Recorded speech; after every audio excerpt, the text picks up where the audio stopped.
ঔপনিবেশিক ভারতে যখন ভারতীয়রা ক্ষুব্ধ বিক্ষুব্ধ, তারা জায়গায় জায়গায় আন্দোলন ও সংগ্রাম গড়ে উঠছিল, সেই সময় হঠাৎ করে কেন ইংরেজদের অবসরপ্রাপ্ত একজন কর্মচারী হিউম সে কংগ্রেস প্রতিষ্ঠা করার চিন্তা করলো? তাহলে কি জাতীয় কংগ্রেস গড়ে তোলা ইংরেজদের একটা ষড়যন্ত্র ছিল, নাকি ভারতীয়রা যে স্বপ্ন দেখেছিল স্বাধীনতার, সে স্বাধীনতা গড়ে তোলার একটা সংগঠন ছিল এই জাতীয় কংগ্রেস, নাকি এটা সময়ের অনিবার্য ইতিহাস? তাই আমরা জেনে নেব আজকের দিনে সেই ইতিহাস। তোমরা যদি সেটা জানতে চাও, জুড়ে থাকো আমার সঙ্গে, আমি সুলতান স্যার। আজকে আমরা পড়ব অষ্টম শ্রেণীর ইতিহাস এবং 6th অধ্যায়ে পেয়ে যাবে ষষ্ঠম অধ্যায়ে জাতীয়তাবাদীর প্রাথমিক বিকাশের পার্ট 1। চলো শুরু করা যাক। দেখবে এদিকে তোমাদের যে পাঠ্য বইটা আছে সেই পাঠ্য বইটা দেখতে পাবে, এবং আমার এই সাইডে দেখতে পাবে তোমাদের বইয়ের সূচিপত্র ষষ্ঠম অধ্যায়। দেখো, জাতীয় কংগ্রেস বোঝার আগে আমরা একটু তার পূর্ব বিষয় জেনে নিই। পূর্বের বিষয়টা কি আছে না, ভারতবর্ষে তখন ইংরেজ সরকারের শাসন ছিল। ইংরেজ সরকার একের পর এক অত্যাচার করেছিল। সেই অত্যাচারে অত্যাচারিত হয়ে ভারতীয়রা একেবারেই ক্লান্ত এবং তারা ক্ষুব্ধ হয়েছিল। সেই ক্ষুদ্র এবং ক্লান্ত ভারতীয়রা তারা চাইলো এই অত্যাচার থেকে মুক্তি। এই অত্যাচার থেকে মুক্তির জন্য একের পর এক কি হয়েছিল, আন্দোলন, স্থানীয় বা ছোটখাটো আন্দোলন গড়ে উঠেছিল। কিন্তু তারা বুঝতে পারলো এইভাবে হবে না, আমাদেরকে ঐক্য হতে হবে এবং আমাদেরকে কি করতে হবে, একটা একটা জাতিতে পরিণত হয়ে সকলে মিলে এই অন্যায় অত্যাচারের বিপক্ষে সংগ্রাম গড়ে তুলতে হবে। তো তারা সাথে সাথেই তারা একটা রাজনৈতিক ক্ষমতা ভারতীয়দের মধ্যে প্রয়োজন তা বুঝতে পারলো। তো এটা জাতীয় কংগ্রেসের আগে জাতীয়তাবাদী সভা সমিতি। তো এই জাতীয়তাবাদী সভা সমিতি আমরা বুঝতে গেলে আমাদেরকে একটু জাতীয়তাবাদটাও বুঝতে হবে। তো জাতীয়তাবাদটা কি না, জাতীয়তাবাদ হলো যখন একটা দেশের মানুষ তাদের নিজের দেশের স্বার্থ কি চিন্তা করে, একটা ভাবধারা চিন্তা করে তারা যখন সেই উদ্দেশ্যে ঐক্যবদ্ধ হয় বা এক হয়, একজোট হয়, তাকে জাতীয়তাবাদ বলেও ধরা যাক। একটা সিম্পল যদি এক লাইন বলি তুমি বুঝতে পারবে। ধরো তোমরা যে ইন্টারন্যাশনাল খেলাগুলো দেখো, ধরো ক্রিকেট খেলাই বলছি, তো দেখবে ক্রিকেট খেলায় যেই দেশ জিতে যায় সেই দেশের মানুষরা প্রচন্ড খুশি হয়, এবং যেই দেশ হেরে যায় সেই দেশের মানুষরা দুঃখ পায়, কষ্ট পায়, কারণ তাদের মধ্যে আর কি জাতীয়তাবাদ আছে, তা ওইটাকেই বলা হয় জাতীয়তাবাদ। তো এখানে একটা জাতীয়তাবাদী যে সভা সমিতি, সভা সমিতি বলতে কি, দেখো সবাই মিলে এক জায়গায় একত্রিত হয়ে কোনো একটা বিষয়ে যদি মিটিং করা হয় বা সভা করা হয়, সমিতি তো একটা অর্গানাইজেশন। তো যে এখানে কি জাতীয় কংগ্রেসের প্রবর্তন প্রতিষ্ঠা, এটা যদি তুমি দেখতে চাও তো দেখবে লেখা আছে 19 শতকের বিভিন্ন সভা সমিতি গঠিত হয়েছিল, তোমাদের বইয়ে পেয়ে যাবে। তোমাদের বইয়ে দেখবে 97 পেজ যদি খোলো, পশ্চিমবাংলা বোর্ডে যারা পড়ো তাদের দেখবে 97 নম্বর পেজে তোমাদের লেখা আছে যে জাতীয় কংগ্রেসের প্রবর্তন প্রতিষ্ঠা সভা সমিতি, যেখানে কি আছে যে 19 শতকে বিভিন্ন সভা সমিতি। দেখো 19 শতক মানে কিন্তু 1900 না, 1800। 1800 পর থেকে 19 শতক বলা হয়, আজকের দিনে 2025 এটাকে বলা হয় 21 শতক। তো তোমরা দেখবে 1830 পর থেকে একেবারে একটা বড় সময় কোন পর্যন্ত না, 1870 এই খ্রিস্টাব্দ পর্যন্ত কি হয়েছিল, বিভিন্ন সভা সমিতি গঠন হয়। এই যে সময়টায় বিভিন্ন সভা সমিতি গঠন হয়েছিল, সেই সভা সমিতিগুলোর উদ্দেশ্য কি ছিল না, এই ইংরেজদের সরকারের যে অত্যাচার বা অন্যায় সেইগুলোকে কি তুলে ধরা এবং তা থেকে মুক্তি পাওয়া। তো এখানে যদি কয়েকটা সভা সমিতি আমরা বলি এই জাতীয়তাবাদের মানে একেবারে কংগ্রেস গড়ে ওঠার আগে, সেটা কি 1836 খ্রিস্টাব্দে বঙ্গ ভাষায় প্রকাশিত। তোমরা খাতা পেন নিয়ে বসো, কয়েকটা এখানে পয়েন্ট আছে, জাস্ট তোমাদের লিখে নিলে শর্ট কোয়েশ্চেন গুলো সব সলভ হয়ে যাবে। তো তোমরা দেখতে পাবে কি হলো না, যে একটাকে ইংরেজদের কাছ থেকে মুক্তি পাওয়ার জন্য, তাদের কষ্টগুলো তুলে ধরার জন্য, 1830 থেকে 1870 খ্রিস্টাব্দে পর্যন্ত বিভিন্ন সভা সমিতি গঠন হয়েছিল, এবং এই সভা সমিতিগুলো গঠন হয়েছিল। সেই সভা সমিতিগুলো কি কি ছিল না, সভা সমিতিগুলো যদি দেখি বঙ্গ ভাষা মানে বাংলা ভাষায় 1836 খ্রিস্টাব্দে কি প্রকাশিকা সভাকে প্রথম জাতীয়তাবাদী সংগঠন রূপে চিহ্নিত করা হয়।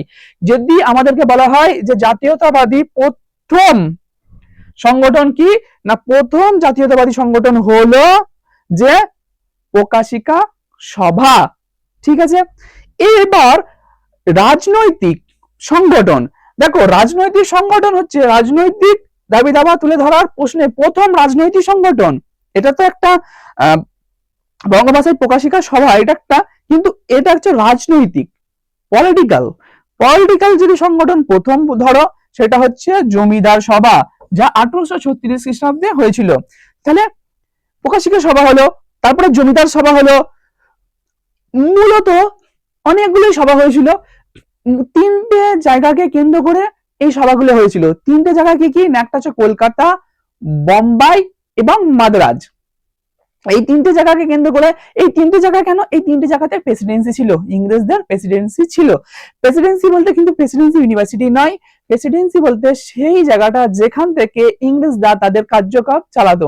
আজকের দিনে যদি নবান্ন দেখো, নবান্ন কি না, নবান্ন থেকে পশ্চিমবাংলার যাবতীয় কার্যকলাপ সেখান থেকে চলে। সেরকমই মাদ্রাজ, মুম্বাই এবং তোমার কলকাতা, এই তিনটে জায়গাতে ওই প্রেসিডেন্সি গুলো ছিল, যে বিল্ডিং গুলো, সেখান থেকে কার্যকলাপ গুলো চলতো। তা এই জায়গাগুলো বেশিরভাগ হয়েছিল। তা দেখো তোমরা যদি একের পর এক দিকে সংগঠন হয়েছিল, সেই সংগঠনগুলো আমি আরেকবার বলে দিই কি কি সংগঠন না। তখন হয়েছিল নবগোপাল মিত্রের জাতীয় মেলা। নবগোপাল মিত্র তৈরি করেছিল কি না, জাতীয় মেলা। তো জাতীয় মেলা যা পরবর্তীকালে হয়ে গেছিল হিন্দু মেলা। এছাড়াও শিশির কুমার ঘোষের ইন্ডিয়ান লীগ, তুমি এখানে দেখতে পেয়ে যাবে শিশির কুমার ঘোষের কি ইন্ডিয়ান লীগ, যা 1875 খ্রিস্টাব্দে হয়েছিল। এবং কর্নেল অলকট বা মাদাম ব্লাভাটস্কির এনারা কি সোসাইটি তৈরি করেছিল না, এনারা যে সোসাইটি তৈরি করেছিল সেটা হচ্ছে থিওসফিক্যাল সোসাইটি, এবং সুরেন্দ্রনাথ বন্দ্যোপাধ্যায় গড়ে তুলেছে ও আনন্দমোহন দুজন মিলে গড়ে তুলেছিল কি ভারত সভা বা ইন্ডিয়ান অ্যাসোসিয়েশন। কত খ্রিস্টাব্দে? 1876 খ্রিস্টাব্দে। প্রত্যেকটা পয়েন্টে কিন্তু তোমার এক একটা শর্ট কোশ্চেনের জন্য খুব খুব খুব জরুরি। তোমরা কিন্তু এই সালগুলো একটু মনে রাখবে। দেখো তুমি একটা ভালো জিনিস, প্রত্যেকটা দেখো সংগঠন কে তৈরি করেছিল, কবে হয়েছিল এবং সেই সংগঠনটার নাম কি। এখানে তোমার প্রত্যেকটা দেখতে পেয়ে যাচ্ছ জাতীয় মেলা বা হিন্দু মেলা দেখতে পেয়ে গেলে, নবগোপাল মিত্র, শিশির কুমার ঘোষের ইন্ডিয়ান লীগ যা 1875 খ্রিস্টাব্দে। ঠিক আছে, ইনি হলেন শিশির কুমার ঘোষ। ঠিক আছে, ইনি হলেন সুরেন্দ্র মুখোপাধ্যায় এবং মাদাম ব্লাভাট, ইনি হলেন মাদাম ব্লাভাট এবং কর্নেল অলকট। প্রত্যেকটা ছবিও কিন্তু আমি দিয়ে রেখেছি। ঠিক আছে, এইটা গুরুত্বপূর্ণ ছিল। চলো নেক্সট, তাহলে আমরা কি দেখতে পেলাম, এরপরে আমরা কিন্তু দেখতে পাচ্ছি যে এই এই সংগঠনগুলো জাতীয় কংগ্রেস গড়ে ওঠার আগে হয়েছিল। এই যে 1857 থেকে 1885 খ্রিস্টাব্দ পর্যন্ত এই যে জাতীয়তাবাদী যে সংগঠনগুলো গড়ে উঠলো, এই সংগঠনগুলো কি ছিল না, যে সভা এবং এই যে সময়টা কতটা না 1857 থেকে 1885 একের পর এক গড়ে উঠছিল। তো এই সময়টাকে বলা হতো সভা সমিতির যুগ। কি বলা হতো না, সভা সমিতির যুগ। এখানে কিন্তু দুটো সাল খুব গুরুত্বপূর্ণ। একটা হচ্ছে 1857। 1857 কি হয়েছিল তোমরা তো সবাই জানো, 1857 হয়েছিল মহাবিদ্রোহ, যেটার অপর নাম কি সিপাহী বিদ্রোহ। পুরো ভারতবর্ষ মিলে একটা ঐক্যবদ্ধ ভাবে ইংরেজদের বিরুদ্ধে সংগ্রাম হয়েছিল এবং বিভিন্ন সেনা ছাউনির সেনারা ঐক্যবদ্ধ হয়ে এবং বিভিন্ন অসেনা যারা ভারতীয়রা তারাও যোগদান করেছিল। বিভিন্ন রাজা সেই সময় যারা ছিল ভারতীয়, ইংরেজদের রাজত্ব থাকলেও সেই সময় কিছু কিছু রাজা ছিল ভারতীয়, সেই তারাও কিন্তু সমর্থন করেছিল। তাছাড়া দ্বিতীয় বাহাদুর শাহ সেই সময়ের মুঘলদের শেষ বাদশাহ তার কাছে গিয়ে সকল মিলে বলেছিল যে আপনি আমাদের দেশের বাদশাহ, আমরা ইংরেজ সরকারকে মানি না। এখানে কিন্তু একটা ঐক্যবোধ গড়ে উঠেছিল, ঐক্যবোধের কিন্তু একটা নিশানা। এবং এই সালটা হচ্ছে কিনা মহাবিদ্রোহ।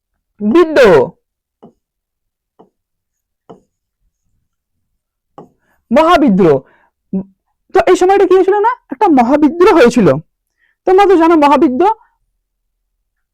চলো, আর আমরা কি জানি, এই যে 1885 কি হয়েছিল না, জাতীয় কংগ্রেস।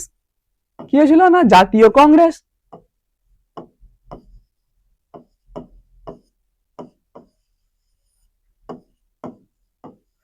তাহলে এই সময়টা হলো কি, জাতীয় কংগ্রেস। তাহলে এই দুটো সালই ইম্পর্টেন্ট, এটা হলো মহাবিদ্রোহ, এটা হলো জাতীয় কংগ্রেস। এই দুটো কিন্তু ওই সময় তৈরি হয়েছিল, যখন দুটো সাল খুব সুন্দর উদাহরণ।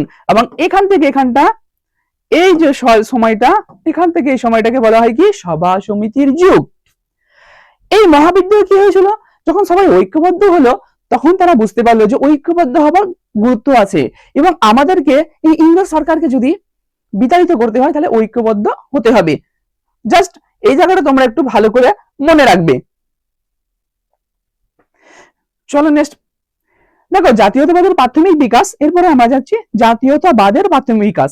এখন জাতীয়তাবাদ, আরেকবার আমি বলে দিই, জাতীয়তাবাদ হচ্ছে একটা চিন্তাধারা, কি না, একটা ভৌগোলিক ভাবে হতে পারে বা জাতিভিত্তিক হতে পারে। এখানে ভৌগোলিক ধরো আমাদের ভারতবর্ষ, প্রত্যেকটা ভারতীয় আমরা একটা ভাবধারায়, একটা চিন্তায় ঐক্যবদ্ধ যে আমরা ভারতীয়, আমরা ভারতীয়। এই যে ঐক্যবোধ, এই যে এক গঠন, এইটাকেই বলা হয় জাতীয়তাবাদ। এখানে কিন্তু ব্যক্তি স্বার্থ থাকে না, এখানে কোনো কিছুই থাকে না। এখানে কি থাকে, একমাত্র দেশের একটা স্বার্থ, দেশের এক স্বার্থ এখানে প্রথম ও প্রধান। তো এই জাতীয়তাবাদের প্রাথমিক বিকাশ, এটার যে একদম প্রি স্টেজ, এটাকে বলা হয় একদম কি, যে the early development of the nationalism. তো এইটা একটা প্রি স্টেজ, এটাকে বোঝাতে চেয়েছে এই বিষয়টা। যেমন তোমরা এর আগে আমি বলেছি যে যখন ধরুন আমাদের ইন্ডিয়ান ক্রিকেট খেলা হচ্ছে, ইন্ডিয়া কি যখন ক্রিকেটে জিতে যায়, ওয়ার্ল্ড কাপ পায়, আমরা সকলে কত খুশি হই, সবাই আনন্দ পাই। এই যে আনন্দ বোধটা কোথা থেকে আসে, আমাদের জাতীয়তাবাদ থেকে আসে। জাতীয়তাবাদ বোধ আছে বা আমরা দেশকে ভালোবাসি, সেই কারণেই তো আসে। তো যাই হোক, 1885 খ্রিস্টাব্দে ডিসেম্বর মাসে বোম্বাইতে জাতীয় কংগ্রেসের প্রথম সভা বসেছিল। এটা একটু আমি আগে থেকে তোমাদেরকে বলছি। দেখো কি হলো না, সেই সময়ে বিভিন্ন আন্দোলন, সংগঠন এবং সভা গঠিত হচ্ছিল, বিভিন্ন জায়গায় প্রতিবাদ একের পর এক গড়ে উঠছিল। তখন ইংরেজ সরকার তো সেই প্রতিবাদগুলোকে দমন করে দিচ্ছিল, সেই সমস্ত সভাগুলোকে একবারে কোণঠাসা করে দিচ্ছিল। কিন্তু এই যে দমন এবং পীড়ন করতে ইংরেজ সরকারের বহু টাকা নষ্ট হয়ে যাচ্ছিল। তাই ইংরেজ সরকার কিন্তু চিন্তা করছিল যে এমন একটা ব্যবস্থা করা যাবে না, একটা ভারতীয়দের সংগঠন করে দেওয়া যাবে না, যেটা মানে সরাসরি আমাদের কাছে এসে মানে তাদের কথাগুলো নরম ভাবে, অ্যাকচুয়ালি আন্দোলন বা প্রতিবাদ বা সংগ্রামের মাধ্যমে নয়, তারা এসে আমাদেরকে বলবে যে তাদের সমস্যাটা কি, এবং আমরা সেটা ডিল করব। ওদের কি হবে, আমাদের কি টাকা এবং আমাদের আমাদের এত মাথা চিন্তা সবকিছুটা কমে যাবে।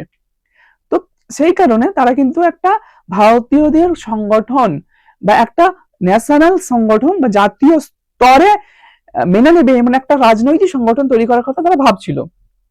আর সেই সময়ে ভারতীয়দেরও মধ্যে এই চেতনা কিন্তু জেগে উঠেছিল যে একটা সংগঠন হবে, যে কি হবে না, পুরো ভারতীয়দের যে সমস্যাগুলো, এই যে যে আইনগুলো ব্রিটিশদের করা উচিত, যে আইনগুলো না করা উচিত বা আইনগত সবকিছু মেনে নেবে। তো দুটোই কিন্তু একইভাবে চিন্তাধারা চলছিল। সেই সময়ে একজন মহান যে রাজনৈতিক বলতে পারেন, সে কি না, হিউম সাহেব কি করলেন, একজন কি ছিল, আইসিএস অফিসার। এখন যেমন আইএস অফিসার আছে না, মানে কি পুরো ভারতের বিভিন্ন কি হয় জায়গায় দেখবে আইএস অফিসার, তারা কি করে না, এক একটা স্তরকে পরিচালনা করে, তখন ছিল ICS একটা কাজ। তো তিনি ICS অফিসার ছিলেন, তাই পুরো ভারতেই কিন্তু তিনি গিয়েছেন এবং সমস্ত ভারতীয় নেতাদেরকে তিনি জানতেন, যারা সব এই আন্দোলন সংগ্রামের সঙ্গে যুক্ত, তো তাদের সঙ্গে পরিচয় ছিল। তাই তিনি চেষ্টা করলেন একটা জাতীয় স্তরে সংগঠন তৈরি করা, কি না ন্যাশনাল কংগ্রেস, ঠিক আছে।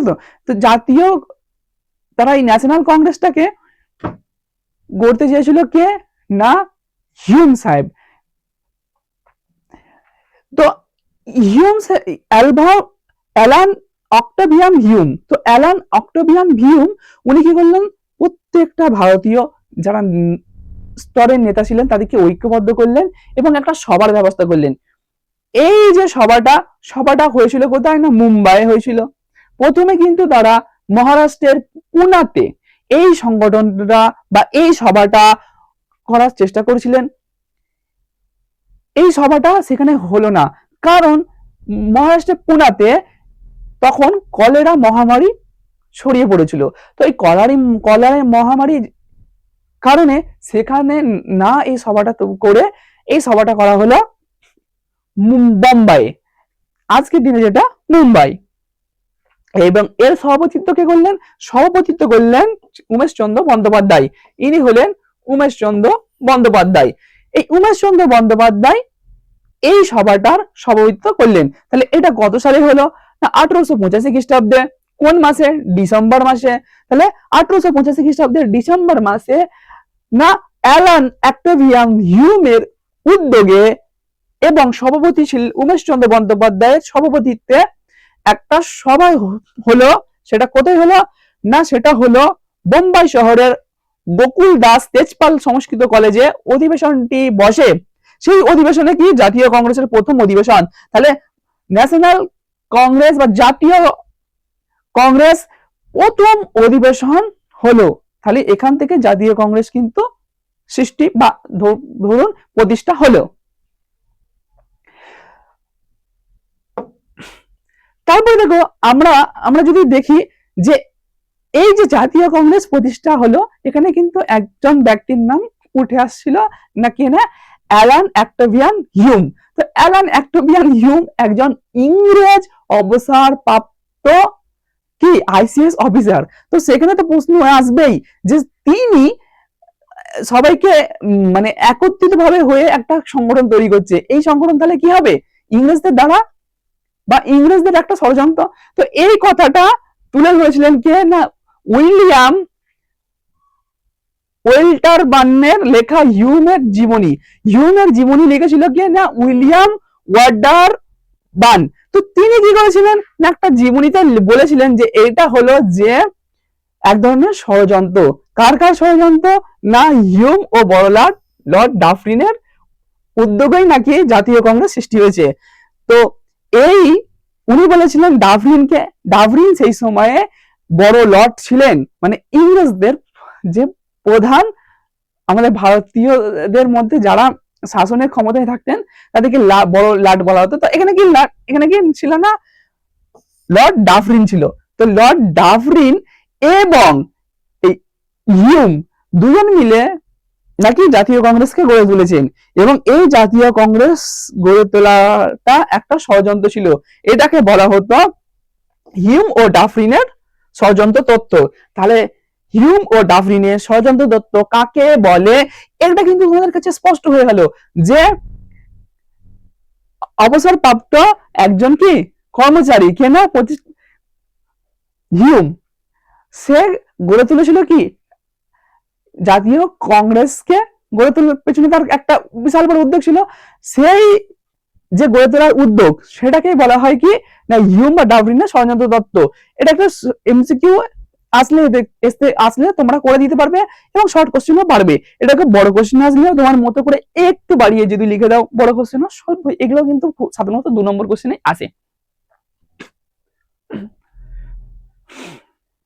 তাহলে কি হলো না এখানে হিউমের একটা যে ভূমিকা তাকে ঘিরে একটা কি হয়েছিল না অতিকথন তৈরি হয়েছিল, সেটা পরিষ্কার হয়ে গেল। এরপরে চলো এই যে ডাফরিনের যে ষড়যন্ত্র, হিউমের যে ষড়যন্ত্র তত্ত্ব, এটা কিন্তু বহুদিন ধরে এই কথাটা চলেছিল, বহুবারই লোক বলেছিল যে এটা একটা ষড়যন্ত্র, হিউমো ডাফরিনের ষড়যন্ত্র। কিন্তু এটা কি ষড়যন্ত্র ছিল নাকি এটা ষড়যন্ত্র ছিল না, এখানে এটা পরিষ্কার হয়ে যাবে। দেখো, দীর্ঘদিন হিউমো ডাফরিনের ষড়যন্ত্র দিয়ে কংগ্রেস প্রতিষ্ঠার উদ্যোগকে ব্যাখ্যা করা হতো, কিন্তু তত্ত্বে বেশ কিছু কি ফাঁক দেখা যায়। কি সেই ফাঁকগুলো? না, ফাঁকগুলো হচ্ছে এই যে ডাফরিন কংগ্রেসকে ক্রিটিসাইজ করতো, বিভিন্ন বিষয়ে সন্দিহান ছিল তার। কি না সেইগুলো? যে সংখ্যাগরিষ্ঠদের প্রতিনিধিত্ব নিয়ে, সংখ্যালঘিষ্ঠ যারা ছিল তাদের প্রতিনিধিত্ব নিয়েও তিনি বিভিন্ন প্রশ্ন করেছিলেন। এছাড়াও বহু ক্ষেত্রে কি তিনি নেগেটিভ মনোভাব দেখেছিলেন। তো ফলে ডাফরিনের বক্তব্য থেকে বিভিন্ন জিনিস কি ফুটে আসে, যে তিনি কি কংগ্রেসকে পছন্দ করেননি। তবে কংগ্রেসের প্রতিষ্ঠার হিউমের কোনো যে ভূমিকা ছিল না তা আমরা বলতে পারবো না। আমরা এটা বলতে পারি না যে হিউম কোনো ভূমিকা নেয়নি, না, হিউমের ভূমিকা ছিল। আমরা তো দেখতেই পেলাম যে হিউম কে কিন্তু কি হয়েছিল না, একটা ষড়যন্ত্র ধাঁচে ফেলা হচ্ছে যে সে নাকি ষড়যন্ত্র করেছে, এবং এটা কিন্তু যদি আমরা ওইভাবে বিচার করি এটা কিন্তু অনৈতিহাসিক দোষ ঘটবে। তাই আমাদেরকে কি দেখতে হবে যে হিউম ছিল একজন রাজনৈতিক উদারমনা ছিল, যে যার উদার মন, রাজনৈতিক উদার মন এমন একটা ব্যক্তি ছিলেন। তিনি কি চেয়েছিলেন? তিনি চেয়েছিলেন যে ভারতীয়দের স্বার্থ রক্ষা করবে এবং ভারতীয়দের যে দুঃখ কষ্ট সেগুলোকে তুলে ধরবে এমন একটা সংগঠন তৈরি করতে। সেই সংগঠন তৈরি করার জন্যই তিনি জাতীয় কংগ্রেস প্রতিষ্ঠা করার কথা ভেবেছিলেন। দেখো, এই যে জাতীয় কংগ্রেস গড়ে উঠল, এই জাতীয় কংগ্রেসটা কোন কোন জায়গায় মানে বেশিরভাগ কার্যকর ছিল, এবং আমরা দেখব এছাড়াও বিভিন্ন সভা সমিতি এগুলো গঠন হয়েছিল। এই গঠন যে হয়েছিল, সেই সভা সমিতিগুলো গঠন হয়েছিল কেন, তাদের কি উদ্দেশ্য ছিল, এবং এই জাতীয় কংগ্রেসের যে গড়ে উঠলো তাদের কি উদ্দেশ্য ছিল, এটা আমরা একটু দেখে নেব। দেখো, কলকাতা, মুম্বাই ও মাদ্রাজ, এই কলকাতা, মুম্বাই, মাদ্রাসার জাতীয় কংগ্রেস হোক বা যেই সভা সমিতিগুলো হোক, সবার কিন্তু প্রধান স্থান কিন্তু কলকাতা, মুম্বাই ও মাদ্রাজ, এই যে তিনটে জায়গায় ছিল, যেগুলো হচ্ছে প্রেসিডেন্সি অঞ্চল, সেগুলোতেই ছিল। শিক্ষিত ভারতীয়রা নানা রাজনৈতিক উদ্যোগ নিয়েছিল, যেসব উদ্যোগগুলো একজোট করার জন্য দেশ জুড়ে নানা কি চেষ্টা করা হয়। 1867 খ্রিস্টাব্দ থেকে 1883 খ্রিস্টাব্দের মধ্যে নানা প্রকার প্রতিবাদ আন্দোলন সংগঠিত হয়। তাহলে এই যে প্রত্যেকটা প্রতিবাদ, প্রত্যেকটা আন্দোলন সংগঠিত হলো, এটা কোন থেকে 1867 থেকে 1883 পর্যন্ত এটা একটা বিশাল মাত্রায় হয়েছিল। কিন্তু জায়গায় তিনটেই প্রধান ছিল, কলকাতা, মুম্বাই, মাদ্রাজ। ঠিক আছে, সালটা এবং সময়টা তোমাদেরকে মনে রাখতে হবে। তো প্রতিবাদের লক্ষ্য কি ছিল, প্রতিবাদগুলো কেন হচ্ছিল, তাদের লক্ষ্যগুলো এইগুলোই ছিল যে ব্রিটিশ সরকারের আয়কর নীতি, একের পর এক তোমরা দেখতে পারবে আয়কর নীতি ছিল, বিভিন্ন ব্যবস্থা যে আয়কর নীতি সেইগুলোর বিপক্ষে ছিল, কখনো বা বৈষম্যমূলক আয় ব্যয় সেইগুলো ছিল। এছাড়াও কি ছিল, এছাড়াও ছিল সংবাদপত্রের স্বাধীনতা। একের পর এক ইংরেজ সরকার আইন করেছিল যে সংবাদপত্রের স্বাধীনতা হরণ করে নিয়েছিল। বাগিচা শ্রমিকদের অবস্থা, বাগিচা শ্রমিকরা যাতে তাদের কাজ পায় এবং ঠিক ঠিক শ্রম পায় সেসব নিয়ে ছিল আইন সংক্রান্ত এবং প্রতিষ্ঠানের স্বার্থ রক্ষা। বিভিন্ন তোমরা এর পরে দেখতে পাবে যেখানে ইলবার্ট বিতর্ক আছে, আইনেরও বিভিন্ন সংক্রান্ত সমস্যা ছিল, সেইগুলো স্বার্থ রক্ষা করার জন্যই কি হয়েছিল, এই জাতীয় কংগ্রেস এবং বিভিন্ন সংগঠন তারা তাদের প্রতিবাদগুলো গড়ে তুলেছিল।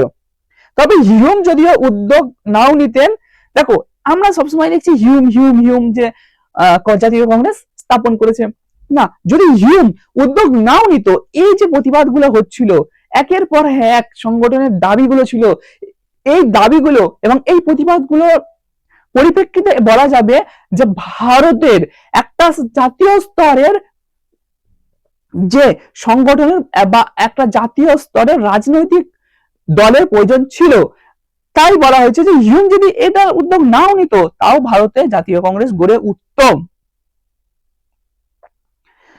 এরপরে কিন্তু আমরা দেখে নেব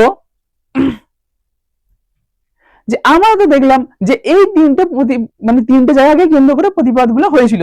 শুধু যে এই তিনটে জায়গা কলকাতা, বোম্বাই এবং মাদ্রাজ ছিল এমনটা নয়, এছাড়াও কিন্তু কয়েকটা জায়গায় হয়েছিল। সেগুলো কি কি না, অমৃতসর, আলিগড়, কানপুর, পাটনা, এই সমস্ত শহরেও কিন্তু এবং লাহোর, বিভিন্ন শহরে আন্দোলনগুলো, এই প্রতিবাদগুলো ছড়িয়ে পড়লো। এ সব থেকে মজার কথা হলো ইংরেজি শিক্ষায় শিক্ষিত মানুষরা ওই সব আন্দোলনে যোগ দিয়েছিলেন। এর আগে ইতিহাসে যা ঘটেছে তাতে কিন্তু তোমরা দেখেছো ইংরেজি শিক্ষায় শিক্ষিত যারা পাশ্চাত্য শিক্ষায় শিক্ষিত তারা কিন্তু সমস্ত আন্দোলন প্রতিবাদের কিন্তু বিরোধিতা করতো। যেমন তোমরা সাঁওতাল বিদ্রোহ দেখবে তারা ব্যঙ্গ করেছে। এছাড়া মহাবিদ্রোহর আগে পর্যন্ত যা বিদ্রোহ হয়েছে সমস্ত বিদ্রোহ কিন্তু শিক্ষিত ভারতীয়রা কি করেছে, ক্রিটিসাইজ করেছে। কিন্তু এখানে কি হলো, ইংরেজি শিক্ষায় শিক্ষিত মানুষরা, যাদেরকে বলা হতো ভদ্রলোক, তারা সবাই কিন্তু যোগ দিতে শুরু করলো এবং ফলে স্থানীয় বা আঞ্চলিক বোধের বাইরে একটা নতুন রাজনৈতিক বোধ তৈরি হয়েছিল, একটা নতুন রাজনৈতিক বোধ তৈরি হলো এবং সেই বোধের বহিঃপ্রকাশই হলো জাতীয় কংগ্রেস।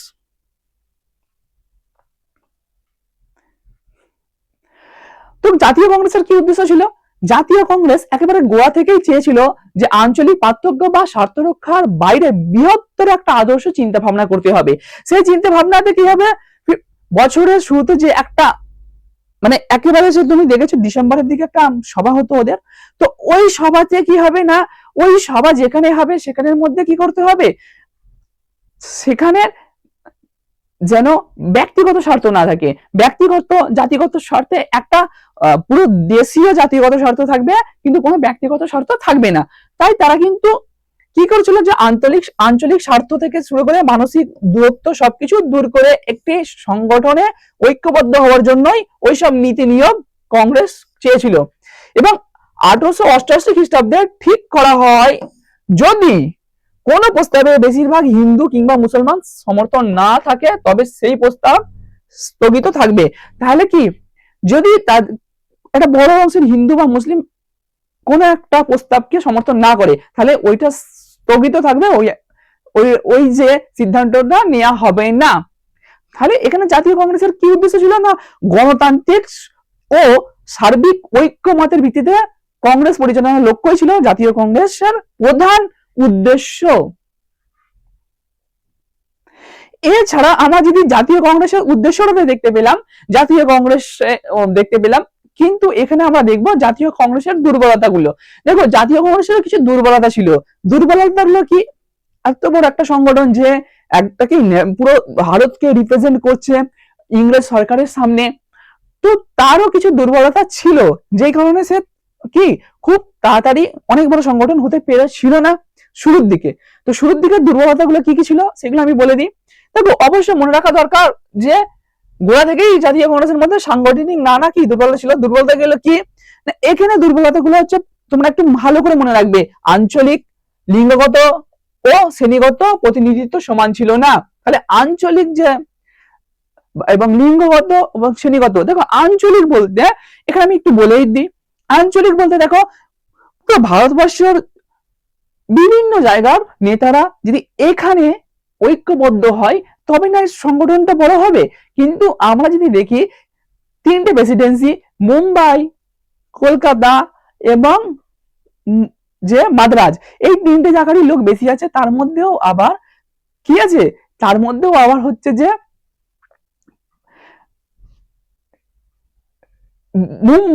বোম্বাই, যেটা আজকের দিনে মুম্বাই, সেখানের লোক বেশি আছে। যে তুমি দেখতে পাবে, একবার তোমাকে দেখিয়ে দিই,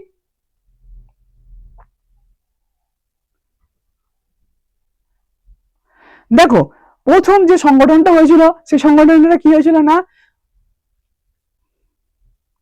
72 জন ভারতীয় বেসরকারি প্রতিনিধিত্বের মধ্যে 38 জন ছিলেন কি বোম্বাই প্রেসিডেন্সির। তাহলে কি একটা বড় অংশ সে তো বোম্বাই থেকেই হয়ে গেল। এটা তখন বোম্বাই ছিল, আজকে দিনে মুম্বাই। তো এই বোম্বাই থেকেই তো হয়ে গেল যে 72 জন ভারতীয় বেসরকারি কি প্রতিনিধির মধ্যে আর 30 জন বোম্বাইয়ের। তাহলে কি হয়ে গেল? এছাড়াও এই যে তিনটে জায়গা মুম্বাই, কলকাতা আর মহারাষ্ট্র, এই সরি বোম্বাই, মাদ্রাজ ও মহারাষ্ট্র, এই যে তিনটে জায়গা, এখান থেকে বেশিরভাগ লোক হয়ে গেল। তো কি হবে?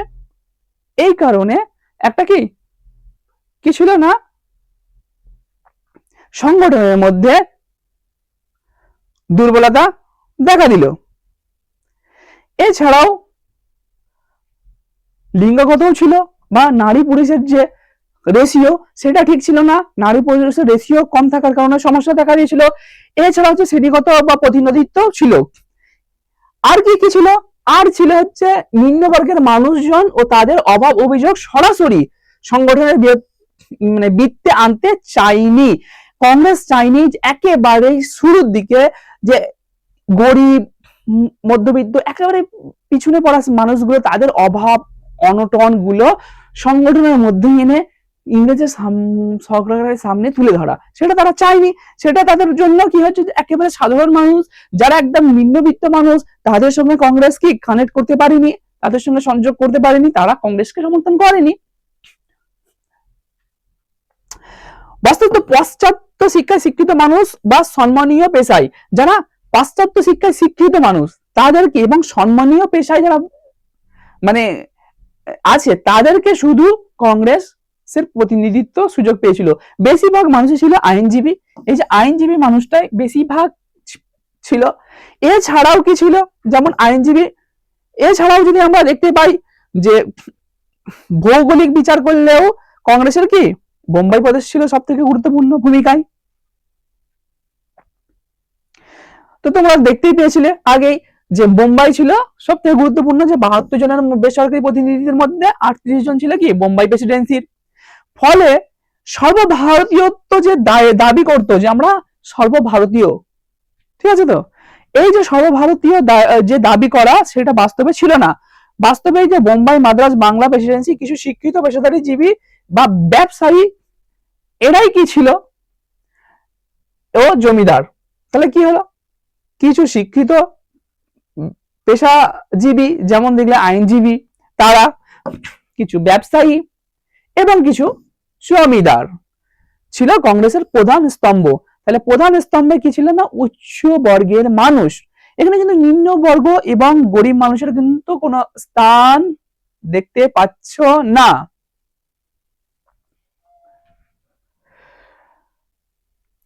সম্প্রদায়গতভাবেও প্রথম দিকের কংগ্রেসের নেতৃত্বের মধ্যে উচ্চবর্গীয় হিন্দুরাই ছিল সংখ্যাগরিষ্ঠ। তাহলে এখানে কিন্তু আমরা দেখতে পাচ্ছি উচ্চ বর্ণের যারা হিন্দু, তারাই কিন্তু এখানে বেশিরভাগ সংগঠনের প্রধান দায়িত্বে ছিলেন। তার জন্য নিজেরা কি একটা জাতির প্রতিনিধিত্ব বলতে হিসাবে বিচার করে, তারা নিজে নিজে গৌরব করতো যে আমরা হচ্ছে জাতির প্রতিনিধি, আমরা হচ্ছে জাতির, এই যে গৌরব তারা নিজে নিজেরাই করতো। এই বোধটা কিন্তু তাদের নিজস্ব, এখানে কিন্তু পুরো জাতিকে ঐক্যবদ্ধ করতে পেরেছিল না। এইগুলো ছিল দুর্বলতা। এবার আমরা দেখবো আদি পর্বের যে জাতীয় কংগ্রেস ছিল, তাদের উদ্দেশ্য বা লক্ষ্য কি ছিল, তারা কি, তাদের মানে মূল তাদের বক্তব্য কি ছিল। দেখো, জাতীয় কংগ্রেসের যে রাজনৈতিক যারা আদিপন্থার ছিল, তারা সরাসরি সরকারের বিরোধিতা করতে চায়নি। তারা চেয়েছিল নিবেদনের মাধ্যমে ইংরেজ সরকারের কাছ থেকে কিছু সুযোগ সুবিধা পাওয়া, মানে ভারতীয়দের জন্য। কেমন না, দেখো যেমন হচ্ছে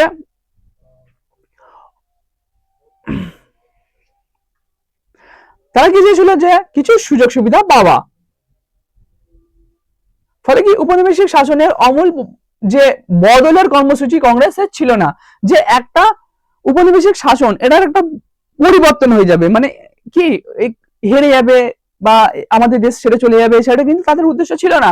বরং তাদের কি ছিল, অব্রিটিশ সুলভ কিছু শাসন পদ্ধতি সংশোধনের জন্য কংগ্রেসের নেতৃত্ববিদ্যা নিবেদন করতেন সরকারের কাছে। তারা কি করতো না, কিছু আবেদন এবং নিবেদন করতেন। দেখো 1885 খ্রিস্টাব্দে যখন প্রথম জাতীয় কংগ্রেস গঠিত হয়েছিল, সভাপতিত্ব কে করেছিল না উমেশ চন্দ্র, দেখেছিল তোমরা বন্দ্যোপাধ্যায়। তো উমেশ চন্দ্র বন্দ্যোপাধ্যায় কিন্তু স্পষ্ট ভাষায় বলে দিয়েছিলেন, কি বলেছিলেন না বললেন যে কংগ্রেস, এই কথাটা ভালো করে মনে রাখবে, কোন ব্রিটিশ বিরোধী ষড়যন্ত্র মঞ্চ নয়। এই যে জাতীয় কংগ্রেস, এটা কোনো যে ব্রিটিশদের বিরোধী করার একটা মঞ্চ, বিরোধিতা করার মঞ্চ তা নয়। এটা কি, এটা একটা সংগঠন যা ব্রিটিশকে বিরোধিতা করবে না। আলিবাজ্যে কংগ্রেসের নেতৃত্ব ব্রিটিশ সরকারের প্রতি নিজেদের কি অনুগত্য ও সমর্থন জানিয়েছিলেন। তারা ব্রিটিশ সরকারের অনুগত্য জানিয়েছে এবং সমর্থনও জানিয়েছিলেন। এবং আর ঠিক সেই কারণেই হিউমকে মধ্যস্থতা হিসাবে জড়িয়ে নেওয়া হয়েছিল। তাহলে হিউমকে এই ভারতীয়রা যারা জাতীয় কংগ্রেসের ছিল, যেমন উমেশ চন্দ্র বন্দ্যোপাধ্যায় সহ আরো যারা ছিল, তারা হিউমকে কেন জড়ালো? এটা তো জাতীয় কংগ্রেস, এটা তো ভারতীয় স্বার্থের কথা ব্রিটিশ সরকারের কাছে তুলে ধরা হবে, কিন্তু হিউমকে মাঝখানে কেন রাখা হলো? কারণ জাতীয় কংগ্রেস এই কারণে মাঝখানে রেখেছিল যে জাতীয় কংগ্রেসের প্রথম লক্ষ্য ছিল না স্বাধীনতা, তাদের ছিল যে কিছু আইনের পরিবর্তন আনা হবে, সেই আইনের পরিবর্তনগুলো ভারতীয়দের স্বার্থে যেন হয় সেইগুলোকে তুলে ধরাই তাদের মূল উদ্দেশ্য ছিল। এবং এই মূল উদ্দেশ্যকে যাতে প্রণোদিত করা যায় বা এটাকে করানো হওয়া যায়, সেই জন্য মাঝখানে একজন ইংরেজ অবসরপ্রাপ্ত কর্মী হিউমকে রাখা হয়েছিল। চলো নেক্সট। এইভাবে কি হলো না 1885 খ্রিস্টাব্দ থেকে 1905 ও 1907 খ্রিস্টাব্দের মধ্যে এই যে 20-22 বছর জাতীয় কংগ্রেসের ভারতের উচ্চবর্গের মানুষের রাজনৈতিক প্রতিনিধিত্ব করতে থাকে। তবে সরকারের কাজে ভারতীয় জনগণের সমর্থন ও অংশগ্রহণ থাকা উচিত, কংগ্রেসের এই দাবিটি গুরুত্ব ছিল। তাহলে একেবারে শুরুর দিকের প্রাথমিক স্তরে কংগ্রেসের তারা আবেদন নিবেদনের মাধ্যমে তারা তাদের উদ্দেশ্য মানে তাদের যে কর্মসূচির মূল বক্তব্য সেটা প্রকাশ করেছিল। আর এই 20-22 বছর একেবারে উচ্চ বর্গের মানুষ তারাই কিন্তু জাতীয় কংগ্রেসের প্রতিনিধিত্ব করেছিল। এই জাতীয় কংগ্রেসের কিন্তু তখন মূল উদ্দেশ্য ছিল 3P। এই যে 3P, এটা ছিল প্রথমটা হচ্ছে যে পেয়ার, দ্বিতীয়টা হচ্ছে যে পেয়ার মানে কি, পেয়ার মানে হচ্ছে আবেদন করা, নিবেদন করা, যে আবেদন নিবেদনের মাধ্যমে ভারতীয়দের স্বার্থে বিভিন্ন আইনকে বা যেগুলো অত্যাচার হচ্ছে সেগুলোকে বন্ধ করার দাবি জানানো। তারপরে ছিল কি, তারপরে ছিল হচ্ছে যে ধৈর্য ধরে যাতে সেগুলোকে সহ্য করা, যাকে ইংরেজিতে বলা হয় পেশেন্স। তো পেশেন্স সেকেন্ড পি, এবং থার্ড পি কি ছিল না প্রোটেক্ট, যে যদি আমরা পেয়ার না করে পেশেন্স মানে ধৈর্য ধারণ না করে যদি না পাই তখন আমরা কি করব না প্রতিবাদ করব, সেটাকে হচ্ছে প্রোটেক্ট। 3P এদের মূল বক্তব্য ছিল। এবার আমরা একটু জেনে নেব কয়েকটা দাবি দাবা। দেখো এবার কিছু আমরা টুকরো কথা জেনে নেব, যে টুকরো কথাগুলো আমাদের খুব প্রয়োজন। টুকরো কথাগুলো কি না, ইন্ডিয়ান অ্যাসোসিয়েশন ও জাতীয় সম্মেলন। ইন্ডিয়ান অ্যাসোসিয়েশন এটা কি, ইন্ডিয়ান অ্যাসোসিয়েশন একটা বড় ভূমিকা পালন করেছিল আমাদের যে দেশে পরাধীন দেশের সময়। তো ইন্ডিয়ান অ্যাসোসিয়েশন বা জাতীয় সম্মেলন এটা কি, কখন, কে করেছিল এবং কেন, সেটা ছোট্ট করে জেনে নি। দেখো 1883 খ্রিস্টাব্দে জাতীয় কংগ্রেস প্রতিষ্ঠার আগে জাতীয়তাবাদী সংগঠনের মধ্যে কলকাতায় ইন্ডিয়ান অ্যাসোসিয়েশন বা ভারত সভা, এই ভারত সভা কথাটা কিন্তু তোমরা খুবই শুনে থাকো, অন্যতম গুরুত্বপূর্ণ সংগঠন। তাহলে ভালো করে মনে রাখো কত হলো না 1883 খ্রিস্টাব্দে কি গঠিত হলো না, কি গঠিত হলো ভারত সভা। তাহলে 1883 খ্রিস্টাব্দে হলো ভারত সভা। ব্রিটিশ ইন্ডিয়ান অ্যাসোসিয়েশন পদক্ষেপ বড় বেশি রকম জমিদার কি ছিল নাকি, দেখো তখন কিন্তু এই যে ইন্ডিয়ান অ্যাসোসিয়েশনের আগেও কিন্তু কি ছিল না ব্রিটিশ ইন্ডিয়ান অ্যাসোসিয়েশন, ভালো করে একটু মনে রাখবে। প্রথমে কি ছিল না, British Indian association. British Indian association থাকা সত্ত্বেও কেন ইন্ডিয়ান অ্যাসোসিয়েশন হলো? কারণ ব্রিটিশ ইন্ডিয়ান অ্যাসোসিয়েশন ছিল হচ্ছে যে ব্রিটিশ ঘেঁষা। তারা কি ছিল, বেশিরভাগ কি জমিদার ঘেঁষা ছিল বা ব্রিটিশ ঘেঁষা ছিল। জমিদার তো ব্রিটিশদের দ্বারাই নিয়ন্ত্রণ হতো, তো জমিদার ও ব্রিটিশ ঘেঁষা ছিল। তাই চাইলো যে একটা ভারতীয়দের স্বার্থ উদ্দেশ্য তুলে ধরবে এমন একটা সংগঠন, ওই জন্য কি হলো ইন্ডিয়ান অ্যাসোসিয়েশন বা ভারত সভা। অন্যদিকে কম বয়সী সদস্য অনেকেই কেবল জমিদারদের পক্ষ ছেড়ে বৃহত্তর আন্দোলন তৈরি করতে উৎসাহী ছিলেন। এছাড়াও যারা একেবারে কম বয়সী ছিল, তারা যে ইংরেজদের কি মেনে নিতে চেয়েছিল না, তারা ছিল নিজেরা সংগঠিত হয়ে একটা বড় ধরনের কি হবে না আন্দোলন গড়ে তোলা যাবে। তার ফলে কি সুরেন্দ্রনাথ বন্দ্যোপাধ্যায় নেতৃত্বে তরুণরা সংগঠিত হয়। তাহলে সুরেন্দ্রনাথ বন্দ্যোপাধ্যায়ের নেতৃত্বে তরুণরা কি হলো, এক সংগঠিত হলো। এবং সুরেন্দ্রনাথের সঙ্গে ব্রিটিশ সরকারের নানা বিষয়ে সংঘাত তৈরি হয়েছিল। 1876 খ্রিস্টাব্দে সুরেন্দ্রনাথ ও আনন্দমোহন বসুর নেতৃত্বে ইন্ডিয়ান অ্যাসোসিয়েশন বা ভারত সভা তৈরি হয়। তাহলে দুজন কিন্তু এখানে প্রধান ভূমিকা পালন করেছিলেন এবং দুজনের উদ্দেশ্যে কি হলো না ভারত সভা তৈরি হলো। দেশের জনগণকে বৃহত্তর রাজনৈতিক কর্মকাণ্ডের একজোট করাই ওই সংগঠনের প্রধান লক্ষ্য ছিল।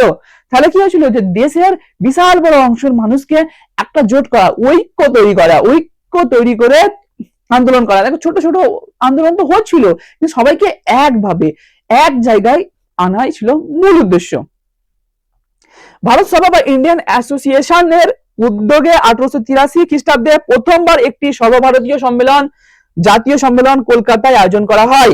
দেখো তখন কিন্তু জাতীয় কংগ্রেস তৈরি হয়নি, জাতীয় কংগ্রেসের আগে জাতীয় কংগ্রেস 1885 খ্রিস্টাব্দে, 1883 খ্রিস্টাব্দে একটা বিশাল বড় সর্বভারতীয় কি সম্মেলন তৈরি করা হলো, যেটা পুরো ভারতের বিভিন্ন যারা বুদ্ধিজীবী এবং বিভিন্ন প্রতিবাদের সঙ্গে যুক্ত ব্যক্তিরা একজোট হলো।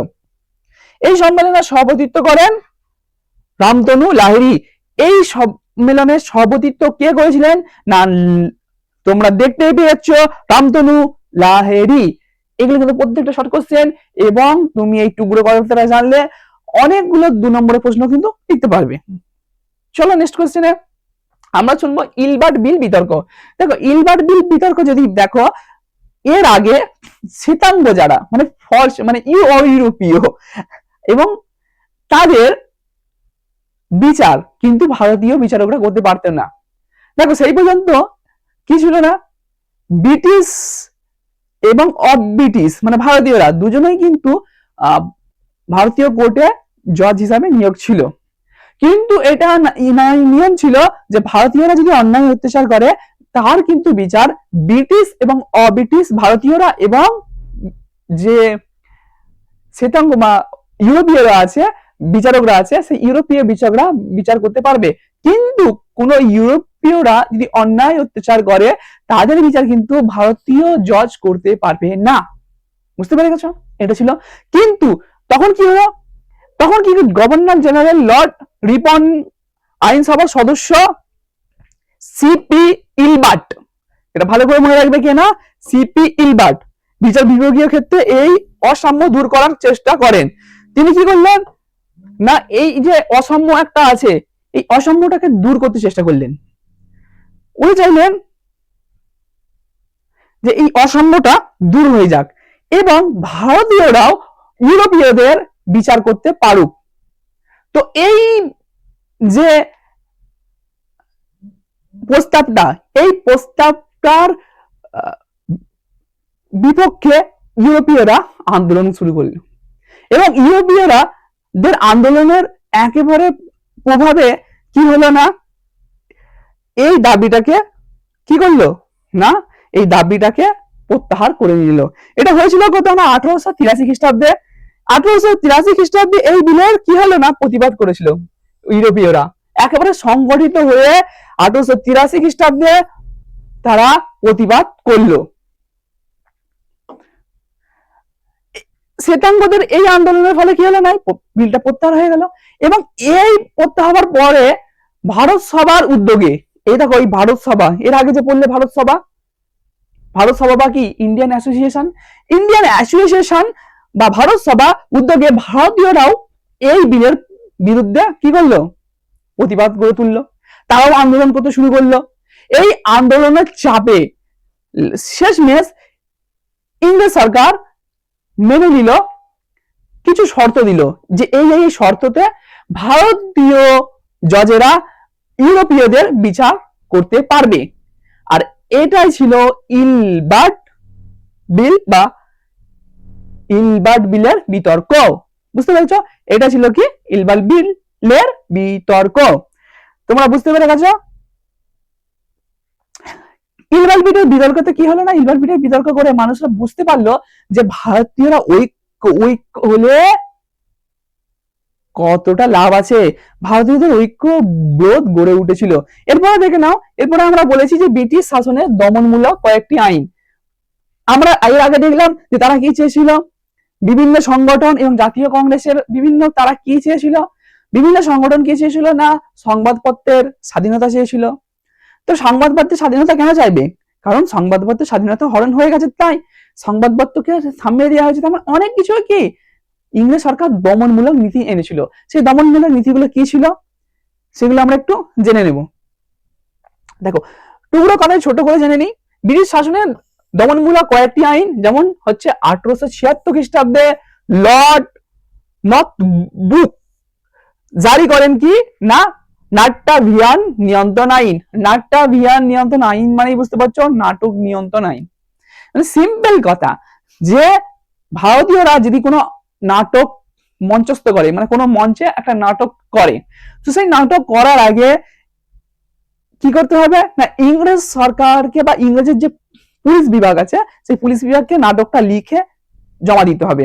এবং সেই পুলিশ বিভাগ নাটকটা পড়বে, পড়ে যদি তারা দেখে যে এই নাটকে কোনো ইংরেজ বিরোধী কোনো কিছু আছে, তাহলে সেই নাটকটা তারা বন্ধ করে দিবে। শুধু বন্ধ করাবে না, ওই নাটকটা যারা করাবে সেই সংগঠনকে এবং সেই নাটকের সঙ্গে যুক্ত যারা আছে সবাইকে শাস্তির আওতায় আনবে। ঠিক আছে, বুঝতে পারছো? এটা হলো তার আইন। এবং যদি নাটকটা সেটা না হয় তো তাহলে নাটকটা মঞ্চস্থ করতে দেয়া হবে। তো এখানে সেই যে ভাবধারা, এইটাকেই বলা হয়েছিল কি নাট্যভিয়ান আইন। তো ওদের উদ্দেশ্য কি ছিল? উদ্দেশ্য ছিল যে জাতীয়তাবাদী ভাবধারা নাটকগুলি কি প্রচার বন্ধ করা। তাহলে ইংরেজ সরকারের মূল উদ্দেশ্য ছিল যে জাতীয়তাবাদী যে ভাবধারায় যে সমস্ত নাটকগুলো তৈরি হচ্ছে, সেই নাটকগুলো যদি বিভিন্ন জায়গায় মঞ্চস্থ হয় তাহলে ভারতীয়দের মধ্যে জাতীয়তা বোধ আরো গড়ে উঠবে। তাই এইটাকে বন্ধ করাই তাদের মূল উদ্দেশ্য ছিল। তাই ওরা একের পর এক কি হলো পদক্ষেপ নিয়েছিল। তারপরে লর্ড লিটন কি করলো, বেশ কিছু পদক্ষেপ নিয়ে এলো, ভারতীয় সংবাদপত্রগুলির সমালোচনা করেন। তাহলে কি লর্ড লিটন সেই সংবাদপত্রগুলোকেও কিন্তু কি করলো, বন্ধ করার বা সংবাদপত্রগুলোকে দমিয়ে দেওয়ার, দমন করার আইনের ব্যবস্থা করলো। দেশীয় মুদ্রণ আইন জারি করেন 1876 খ্রিস্টাব্দে। তাহলে 1876 খ্রিস্টাব্দে কি হয়েছিল? 1876 খ্রিস্টাব্দে দেশীয় মুদ্রণ আইন জারি করা হয়েছিল। দেশীয় মুদ্রণ আইন জারি করলো যে যদি কোন সংবাদপত্র ইংরেজদের ক্রিটিসাইজ করে বা ইংরেজদের ব্যাপারে খারাপ কিছু লেখে, তখন কিন্তু ওই মুদ্রণ মানে যে প্রতিষ্ঠানটা আছে তাকে এবং তার যে মুদ্রণ যন্ত্রগুলো আছে সেইগুলোকে ইংরেজ সরকার বাজেয়াপ্ত করে নেবে এবং তাদেরকে আইনের শাস্তির আওতায় আসতে হবে। যদি এরপরে অন্যথা হয় তবে কি সরকার কি ছাপাখানা কি করবে, বাজেয়াপ্ত করে দেবে। এই আইনের বিরুদ্ধে দেশ জুড়ে বিক্ষোভ প্রতিবাদ তৈরি হয়। শেষ পর্যন্ত 1881 খ্রিস্টাব্দে ভাইসরয় লর্ড রিপন ওই আইনটি বাতিল করেন। লর্ড লিটন ভারতীয়দের ব্রিটিশ বিরোধী কার্যকলাপ বন্ধ করার জন্য অস্ত্র আইন জারি করেছিলেন। তাহলে কি ইনি কি করেছিলেন না, অস্ত্র আইন জারি করেছিলেন। একের পর এক আইন জারি করলো এবং তারা চেয়েছিল ভারতীয়দের মধ্যে যাতে জাতীয়তাবাদের বা একটা ঐক্যের মনোভাব সৃষ্টি না হয়। এটা ছিল তোমাদের আজকের পড়া। এরপরে তোমাদের পার্ট 2 হবে। তখন তোমাদের জাতীয় কংগ্রেসের পরের পর্যায়টা আমরা তোমাদেরকে বুঝিয়ে দেব। আজকের পড়া যদি তোমাদেরকে ভালো লাগে তোমরা লাইক করো, সাবস্ক্রাইব করো, কমেন্ট করো তোমাদের কেমন লাগলো। আর তোমরা কিন্তু স্কুলওয়ালা যে ইউটিউব চ্যানেলটাকে সাবস্ক্রাইব করতে ভুলবে না, তোমরা এটাকে সাবস্ক্রাইব করে রাখবে এবং আমাদের ওয়েবসাইট schoolbala.info এখানে তোমরা ভিজিট করো। এখানে তোমরা যেমন আমাদের ক্লাসগুলো পাচ্ছ, ক্লাসগুলো পাবে, সাথে সাথে কিন্তু প্রত্যেকটা প্রশ্ন উত্তর। অনেকেই বলছে স্যার আপনারা শুধু থ্রোলি পড়াচ্ছেন, কোশ্চেন অ্যান্সার কই? দেখো তোমরা আমাদের ওয়েবসাইটে যাও, কে বলেছে নেই? আমাদের ওয়েবসাইটে সমস্ত একেবারে 1 নম্বরের কোশ্চেন, 2 নম্বরের কোশ্চেন থেকে শুরু করে এমসিকিউ সমস্ত বড় কোশ্চেন সমস্ত কিছু পরপর দিয়ে আছে। ভিডিওর সঙ্গেই কিন্তু তোমরা কোশ্চেনের লিংক পেয়ে যাচ্ছ এবং তোমরা ফান করার জন্য জাস্ট তোমরা কুইজের মতো কোয়েশ্চেন পেয়ে যাবে, যেখানে তোমরা তোমাদের ফোন ঘাটার মতো সময় কাটাতে পারবে এবং নলেজ গেইন করতে পারবে। এবং এই ইতিহাস রিলেটেড থেকে শুরু করে সমস্ত সাবজেক্টের আছে। আমার যদি ভিডিও তুমি ওয়েবসাইটে আমার ভিডিওতে যাও তো ইতিহাস রিলেটেড সমস্ত কোয়েশ্চেন পেয়ে যাবে এবং প্রত্যেকটা শিক্ষকের পেয়ে যাবে। তো তোমরা আমাদের এই ইউটিউব চ্যানেল ও এই ওয়েবসাইটে ভিজিট করো এবং আমাদের সঙ্গে জুড়ে থাকো এবং তুমি আমি মিলে গড়ে তুলবো স্কুলওয়ালার পরিবার। ধন্যবাদ।